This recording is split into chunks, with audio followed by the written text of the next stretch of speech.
Defense News is proudly sponsored by Navy Federal Credit Union. If you're a member of our nation's armed forces, the Department of Defense, or if your family is, we'd be proud to serve you too. On this episode of Defense News Weekly, the Army looks at possible drone replacements. And Turkey finds an engine for its new tank. Plus, a Marine Corps without tanks? We take a look at the decision to get rid of the force's heavy armor. Also, the latest on a new milestone reached by the Army's Extended Range Guided Rocket System. And later, our editorial team looks at this week's top stories. With the latest news and analysis from the Pentagon to the platoon, this is Defense News Weekly.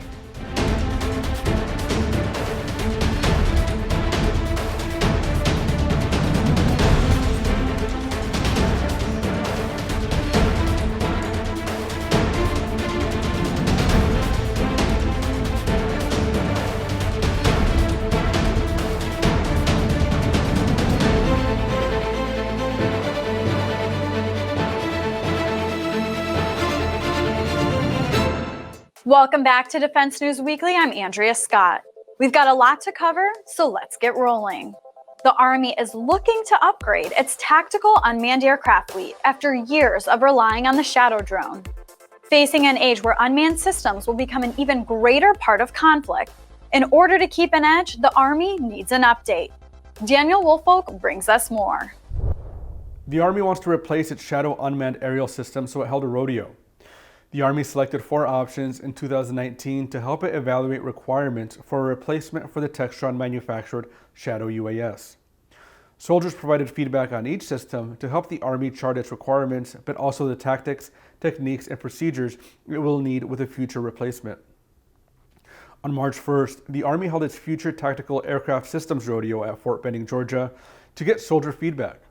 They evaluated the Martin UAV VBAT system, the Textron Aerosonde HQ, the Arcturus UAV Jump 20, and L3 Harris's FVR-90, and the Army isn't limited at those 4 options. For this week's Actionable Intelligence, I spoke with Defense News Land Warfare reporter Jen Judson, who had covered this story from the beginning. Jen, welcome to the show. The Army has had the Textron Shadow for quite some time now. Can you tell me a little bit about that system? Well, the Shadow unmanned aircraft system is a 30-year-old system that has served extensively, especially in Iraq and Afghanistan. It's runway dependent and requires a big ground control station to operate. It's also pretty loud. I've seen one take off and fly around, and I'd say it sounds like a loud lawnmower. Of course, the Shadow has a new version, the V2, that includes an upgraded engine and a longer wingspan, and it can stay aloft about 3 extra hours. It also has a digital system rather than an analog one. But Shadow's had a lot of mishaps over the years that run the gamut when it comes to mechanical failures like propulsion issues, fuel system malfunctions, overheating, generator ignition failures, etc. So it's had its run. What's the Army looking for at this point? So the Army began to look to replace the Shadow in late 2017, early 2018.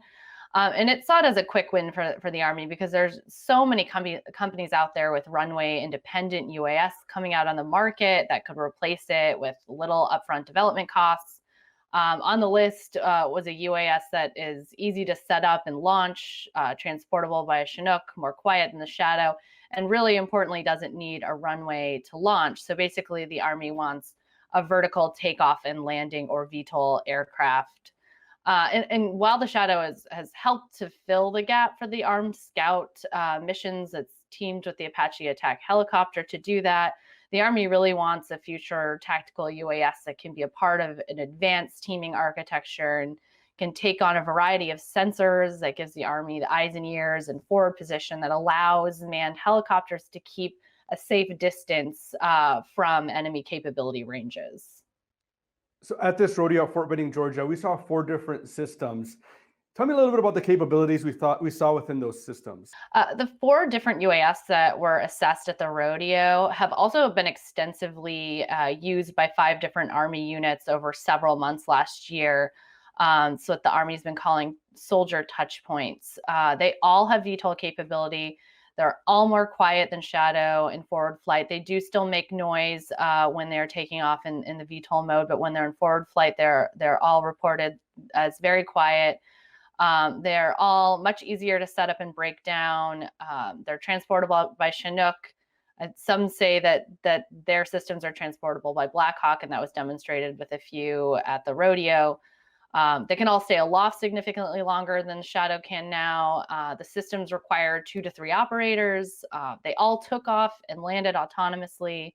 And they all demonstrated that if they lost the link to the ground control, they could all return to a designated point autonomously on the ground. But what Army leadership was really excited about at the rodeo, and was not something that they thought that the systems had the capability to do, and were surprised to see demonstrated, was the ability to deploy on the move, which means the UAS was in flight while the unit was operating from an FMTV or a Humvee on the ground. We actually got to hear from some of the soldiers about what they liked about the systems. Let's take a look. The VTOL system allows us to take off from anywhere that has between 100 and 300 square feet of space, even if it's in an urban environment. It's much less ground equipment. From truck to air is about 2 hours. You don't really need a runway. You're not going off of a launcher. You can pretty much put it anywhere. It was a lot simpler. There's definitely a lot less equipment. It's easier to work on. It's much quieter. The engine is way quieter. Fewer moving parts, so there's less to fail. We can be driving and controlling the aircraft at the same time, so we can stop any location. Take 8 personnel on another Blackhawk and fly it out and land in a clearing and set the aircraft up and fly from that clearing. From setup to flight, we can get a flight up in about an hour. I'm excited that we're listening to the soldiers that operate the system to tell us what we need in order to get it right for how they want to use the system and the intelligence, surveillance, and reconnaissance requirements for the brigade commanders and below. It seems the soldiers liked a lot of the capabilities. What's the next step before they actually get something, on the battlefield? So the Army has spent a year evaluating these 4 systems, which culminated in the rodeo and has helped the Army shape its requirements for a full and open competition. So the Army is going to seek approval for that competition in the next few weeks, it's likely. And then we'll see a request for proposals come out, and we'll likely see these 4 UAS come forward as offers. But it's also possible that we could see other companies come out with UAS that meet the requirements that the Army is looking for. So it should be an interesting competition. But the Army really wants to move very quickly. So they're going to use agile contracting mechanisms to move forward, get that competition done, and make a selection based off of who bids. Well, we'll be seeing how this one goes. Jen, thanks for joining us. Thanks for having me. And now for defense industry headlines. Turkish armored vehicle maker BMC has reached an agreement with 2 South Korean companies for work on the power pack of the future indigenous Altai tank, a senior official with BMC told Defense News. The source, speaking on the condition of anonymity, said the company signed deals with Doosan and S&T Dynamics to supply the engine and transmission mechanism for the Altai. Turkey had hoped to power the Altai with a German MTU engine and rank transmission, but talks with German manufacturers in recent years failed due to an arms embargo on Turkey. Germany is one of a number of European governments that have limited exports to Turkey over its involvement in the Syrian civil war. Sources familiar with the Altai program have said that in order to bypass German export license restrictions, the South Korean companies will quote-unquote de-Germanize some German power components in the power pack. The White House recently announced a slate of nominees to lead a trio of U.S. combatant commands, including 2 women whose nominations were previously held up over concerns they would not be approved by then-President Donald Trump. Today is International Women's Day, and we all need to see and to recognize the barrier-breaking accomplishments of these women. We need the young women just beginning their careers in the military service to see it and know that no door will be closed to them. Air Force General Jacqueline von Alvos, who took over Air Mobility Command in August, has been nominated to take over U.S. Transportation Command. Army Lieutenant General Laura Richardson, the head of U.S. Army North, is nominated for a 4th star and to lead U.S. Southern Command. Navy Admiral John Aquilino, the head of U.S. Pacific Fleet, has been nominated to take over U.S. Indo-Pacific Command, was seen as the region of primary focus by the Biden administration.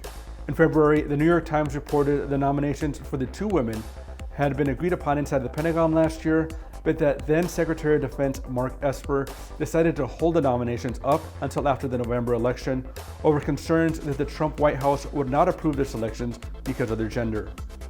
And that's it for your defense industry headlines this week. When we come back, a look at the Marine Corps' decision to get rid of its tanks, and later, our Military Times reporters and editors break down the week's top stories.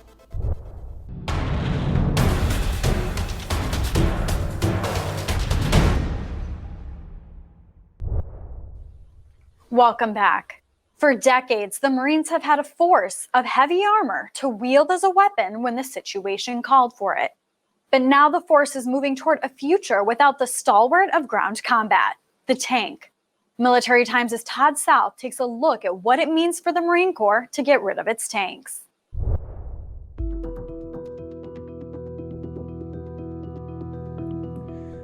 So a year ago in March, the Commandant announced that he was going to do major force restructuring, something that had been in the works for about a year before that. Probably what caught the most attention at the time and has continued to cause debate is getting rid of pretty much all armor. Basically, all 3 tanks battalions are pretty much gone now. Last summer, the tanks rolled away on rail cars. The Army's taken over just about the entire inventory except for some stored overseas. The goal, of course, is a lighter force, one that's more expeditionary, getting on and off ships and doing naval fights. That's because the Marines picture their most likely future fight to be against a Chinese Navy, Chinese military in small Pacific islands. Some people are critical of this, saying it takes a key tool out of the toolkit, especially if Marines find themselves in a fight that they didn't expect. And we talked to a number of experts about this. It's going to put the Marines at a great tactical disadvantage because it's not just the tanks. The Marine Corps is pulling out a lot of firepower. The infantry battalions will get smaller and have less firepower. So the Marine Corps will be really light infantry. And for those contingencies that require more mobility and more firepower, it's going to be put on the sidelines while the Army takes the lead. But should Marines need a tank, top leadership says, well, they can just call the Army. The Army says not so fast. They may have 16 Armored Brigade combat teams, but they're spread out across the globe. They have their own priorities, and tanks are hard to get to the fight if they're not already there. So critics are really calling foul on that theory, that Marines can just pick up the phone and get tanks at their side when they need them. Despite that, Marine leaders say that they've got the situation in hand. Experimentation and wargamings are proving out their concept, and that it's going to work for the future fight. And my concern is that the Marine Corps will not be as broadly useful as it has been in the past. Combatant commanders may look at the Marine Corps and say that it lacks the firepower mobility to participate in many kinds of contingencies. It looks at the Army and says, with an Army BCT, one call gets it all. They've got the heavy firepower, they've got the logistics.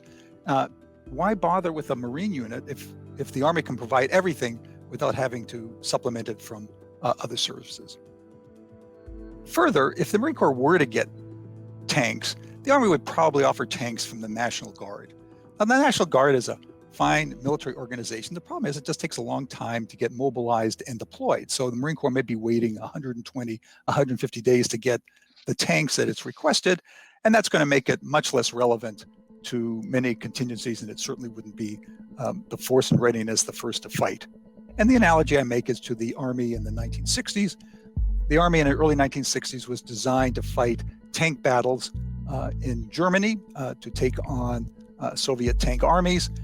The United States then took that army and sent it to Southeast Asia to fight a guerrilla war in the jungles, and that army did very poorly. Took a long time to adapt, and some people argue it never really adapted. And that would be the situation the Marine Corps would be in. So if Marines do encounter tanks, they think they have an option, and that's these lighter tactical vehicles like the JLTV with an anti-armor missile. They're easier to get on and off ship, easier to get on around these islands, don't require as much logistics, and can take out other tanks if they encounter them on the battlefield. If you look at something that might happen in Korea, something that might happen in Northern Europe, something that might happen in the Middle East, all of those would put a premium on firepower in tanks, or at least armored vehicles. If you look back at Marine Corps history, the Marine Corps has had tanks since World War II in Korea, in Vietnam, in Desert Storm, and then in Iraq. And in all those circumstances, the tanks turned out to be hugely valuable, even in island campaigns in World War II. So from that, I take the observation that it's likely to be the case in the future. Further, I'd note that the kind of wars that we fought were not the ones that we had planned on. During the Cold War, we were focused on the Soviet Union, but where did the Marine Corps end up fighting? Korea, Vietnam, Iraq, Kuwait, none of which had planned on. So one is inclined to believe that the future will be similarly uncertain and surprising. So the tanks are pretty much gone, but other changes are coming as well. The Marines are developing a brand new formation called the Marine Littoral Regiment. They plan to have 3 of them within the next 10 years in the Pacific alone. They're increasing their firepower with missiles and investing heavily in cyber and electronic warfare. Those are big changes that we're going to cover here at Military Times. Thanks, Todd. In other military news this week, the Air Force recently expanded its height standards for career enlisted aviators. In a bid to continue diversity efforts, the force broadened the parameters, allowing shorter people to be eligible for positions including flight engineers, refueling specialists, and special mission aviators, among others. And the Army conducted a successful demonstration of its extended-range guided multiple launch rocket system recently, hitting a target 80 kilometers or about 50 miles away. The Army is looking to double the range of the rocket system. And that's all we have for your military headlines. When we come back, personal finance expert Jeanette Mack gives tips on managing your finances during a move. And later in the show, analysis of this week's top stories from Military Times reporters and editors.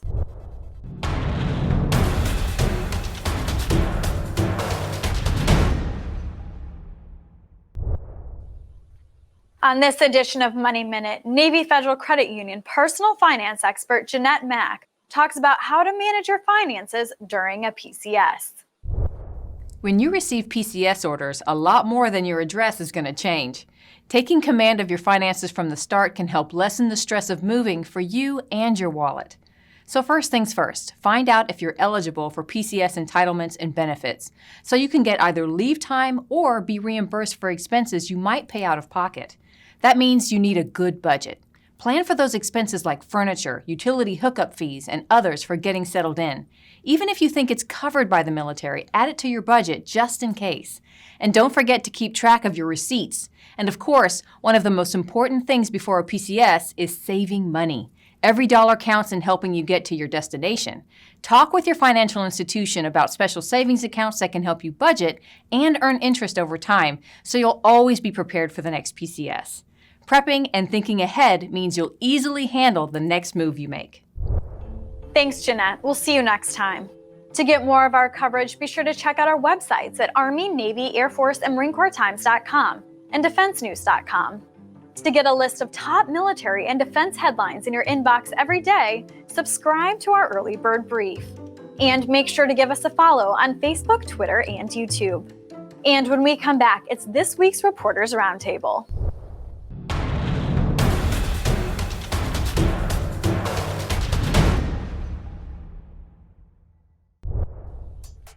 All right, it's another eventful week around the military.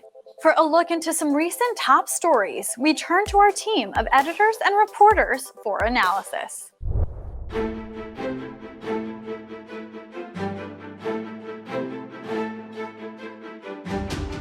Welcome to the Military Times Reporters Roundtable, where we give you the inside look at the week's top headlines. My name is Leo Shane. I'm Capitol Hill Bureau Chief. With me are a panel of our experts: Andrew Tillman, our executive editor, Megan Myers, our Pentagon Bureau Chief, and Howard Altman, our managing editor. Thank you all for being here. Let's jump over to Afghanistan, a place where there still are quite a few U.S. troops and U.S. forces. This week, we saw that U.S. Officials presented a new draft peace agreement to the Taliban and Afghan government there, potentially carving out a way to end the nearly 20-year-old war. Andrew, talk about where this stands, and are we ever actually going to get to the point where U.S. forces come out of that country? Yeah, well, President Trump in his final weeks had set a May 1st deadline for a withdrawal of all American troops from Afghanistan, something that a lot of people at the Pentagon were not really supportive of. And there was a lot of uncertainty when Biden came in about whether or not he would intend to follow through on that. Well, now it looks like the Biden administration has floated a peace plan, and it has indicated that that deadline is still on the table. And I think that the Biden administration is using that deadline as kind of a lever to try to force both sides in Afghanistan to come to the table and come to an agreement. The peace agreement that the Biden administration has floated calls for a ceasefire, and it calls for an inclusive government, which would include the Taliban. So that's very controversial for the existing Afghan government. So we don't really know what kind of response we're going to get, but it's certainly very interesting to see Biden indicating that he's willing to follow through on Trump's deadline for a full troop withdrawal.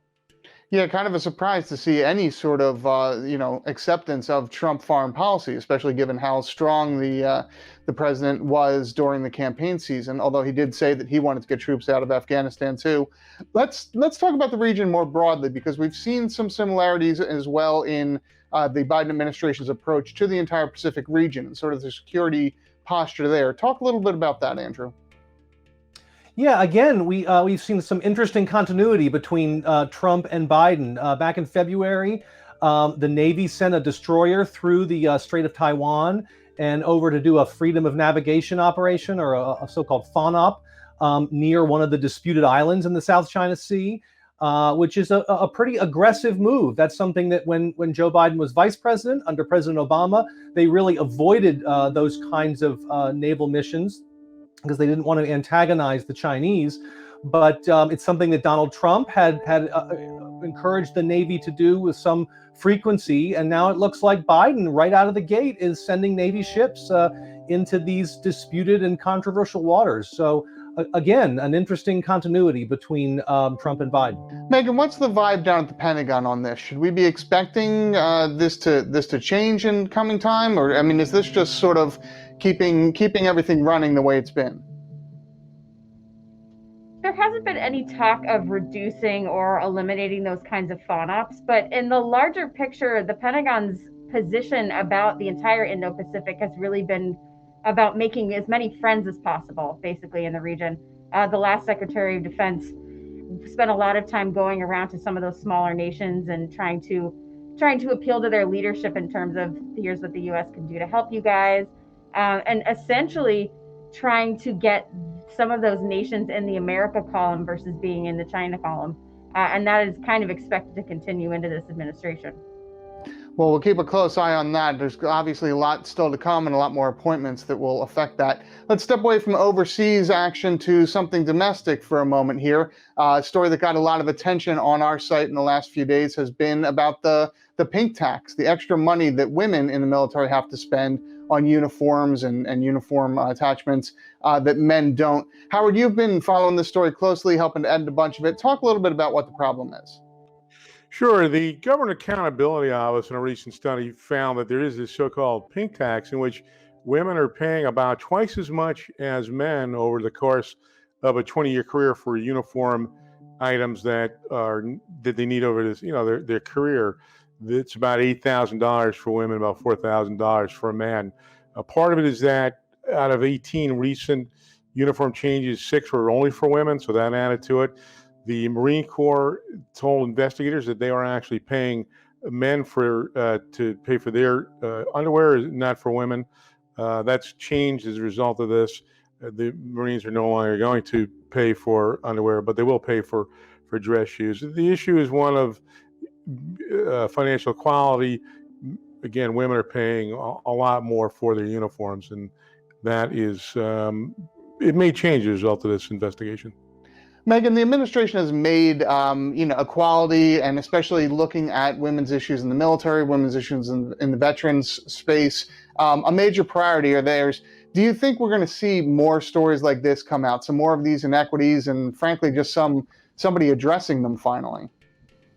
Yeah, I do think so. I think the uniform thing is something that women have talked about for a long time. A lot of that has to do with the fact that women just have more accessories generally is what's expected for their uniform. There's a purse that you have to get certain shoes that look a certain way. Some women have pants and skirt options for their uniforms.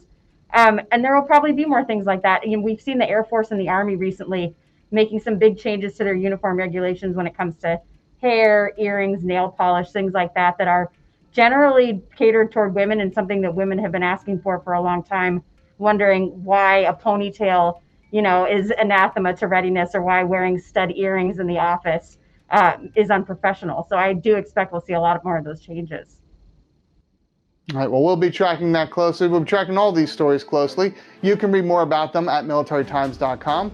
Thank you to my panel, and we'll see you guys next time. And that's all we have time for this week. Please visit us on militarytimes.com and defensenews.com for more coverage. Thanks for joining us, and we'll see you next week.